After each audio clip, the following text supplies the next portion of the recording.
إذاعة القرآن الكريم من القاهرة. يا خير خلق الله، يا رحمة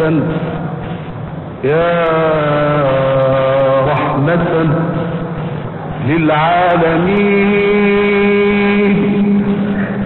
أرسلك الله يا رحمة مهداة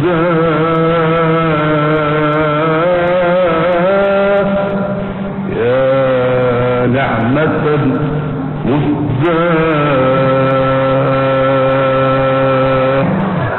قبس من نور النبوة، برنامج يقدمه دكتور فوزي خليل.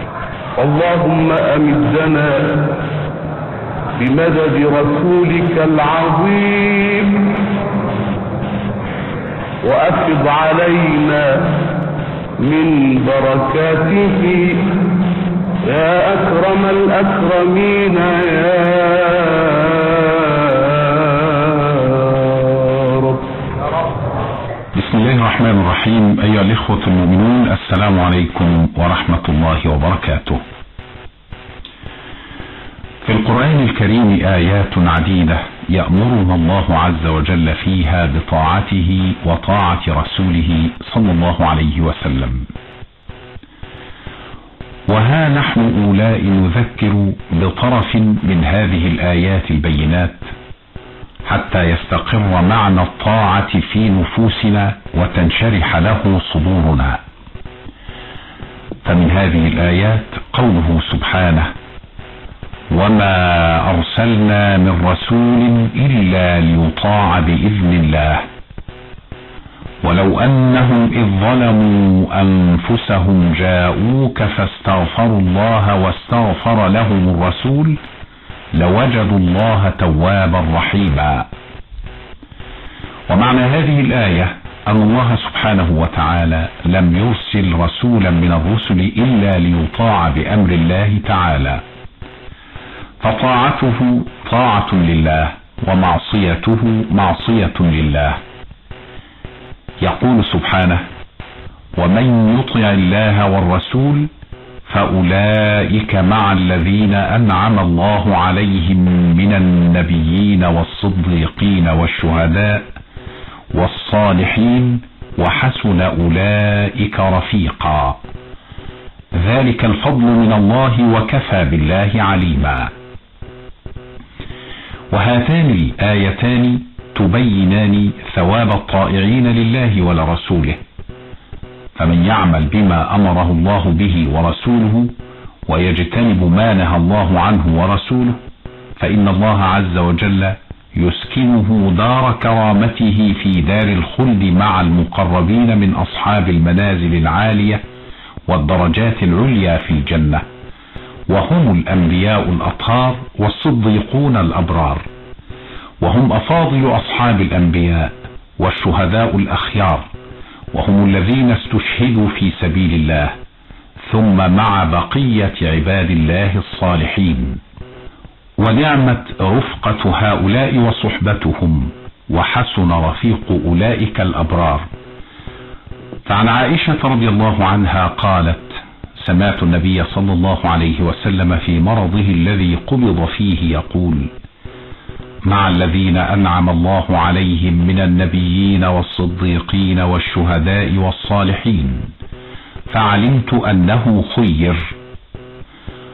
وما أعطيه المطيعون من الأجر العظيم إنما هو بمحض فضل الله تعالى، وكفى به تعالى مجازيا لمن أطاع، عالما بمن يستحق الفضل والإحسان.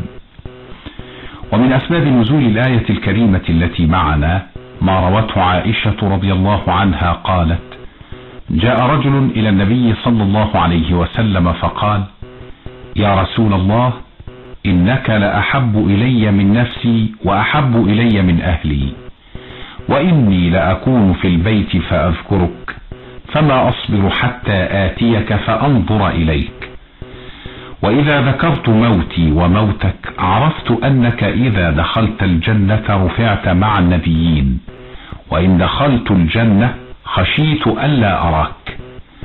فلم يرد عليه النبي صلى الله عليه وسلم حتى أنزل الله قوله سبحانه: ومن يطع الله والرسول فأولئك مع الذين أنعم الله عليهم. الآية. ومن الآيات التي تأمر بطاعة الله ورسوله قوله تعالى: يا أيها الذين آمنوا أطيعوا الله ورسوله ولا تولوا عنه وأنتم تسمعون ولا تكونوا كالذين قالوا سمعنا وهم لا يسمعون. أي دوموا على طاعة الله وطاعة رسوله يد لكم العز الذي حصل ببدر، ولا تعرضوا عنه بمخالفة أمره وأنتم تسمعون القرآن والسنة آناء الليل وأطراف النهار. ولا تكونوا كالكفار الذين سمعوا بآذانهم دون قلوبهم فسماعهم كلا سماع، لأن الغرض من السماع التدبر والاتعاظ. ومن هذه الآيات قوله تعالى: وأطيعوا الله والرسول لعلكم ترحمون، أي أطيعوا الله ورسوله لتكونوا من الأبرار الذين تنالهم رحمة الله عز وجل. ومنها قوله عز اسمه: وأطيعوا الله ورسوله ولا تنازعوا فتفشلوا وتذهب ريحكم واصبروا إن الله مع الصابرين. وهذا أمر للمؤمنين بطاعة الله ورسوله في جميع الأقوال والأفعال، ونهي عن مخالفة أمرهما في أي شيء، ونهي كذلك عن الاختلاف فيما بينهم، لأن الاختلاف يؤدي إلى الضعف والجبن عن لقاء العدو، كما يؤدي إلى إذهاب القوة والبأس وإدخال الوهن والخور. ثم يأمرهم بالصبر على شدائد الحرب وأهوالها، فإن الله مع الصابرين بنصره وعونه وحفظه وتأييده.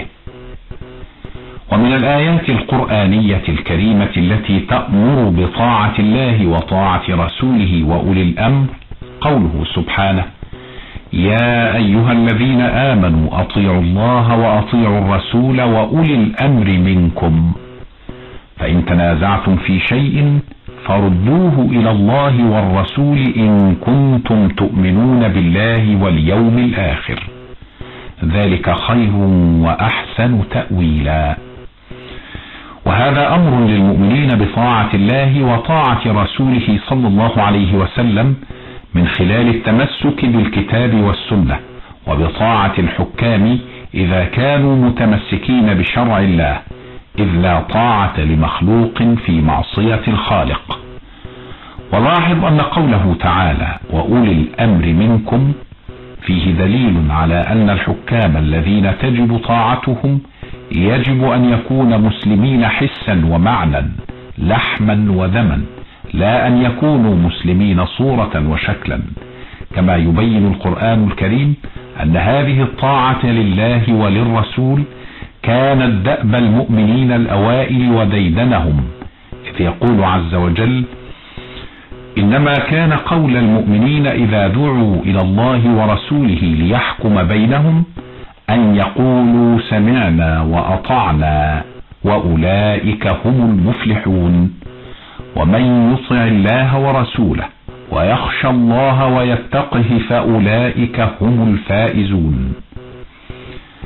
أي إن المؤمنين الحقيقيين هم الذين حين يدعون إلى حكم الله ورسوله يبادرون بقولهم سمعنا وأطعنا، وليسوا كالمنافقين والكافرين الذين قالوا سمعنا وعصينا.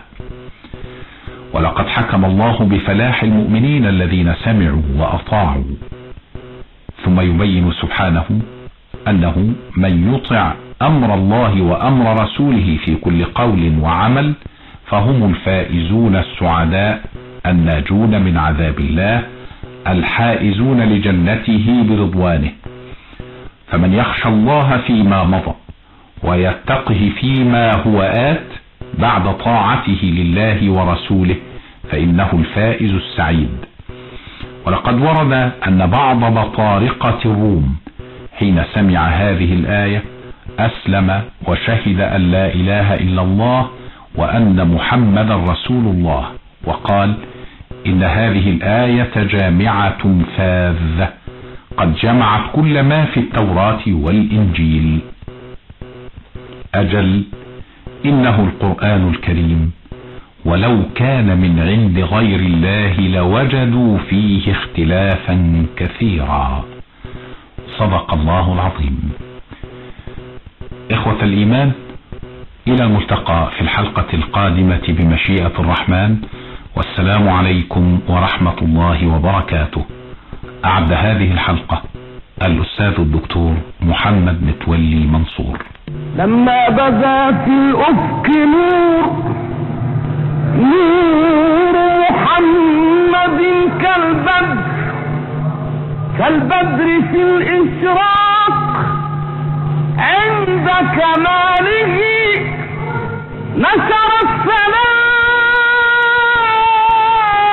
على البرية كلها وأعاد فيها الأمن بعد زواله.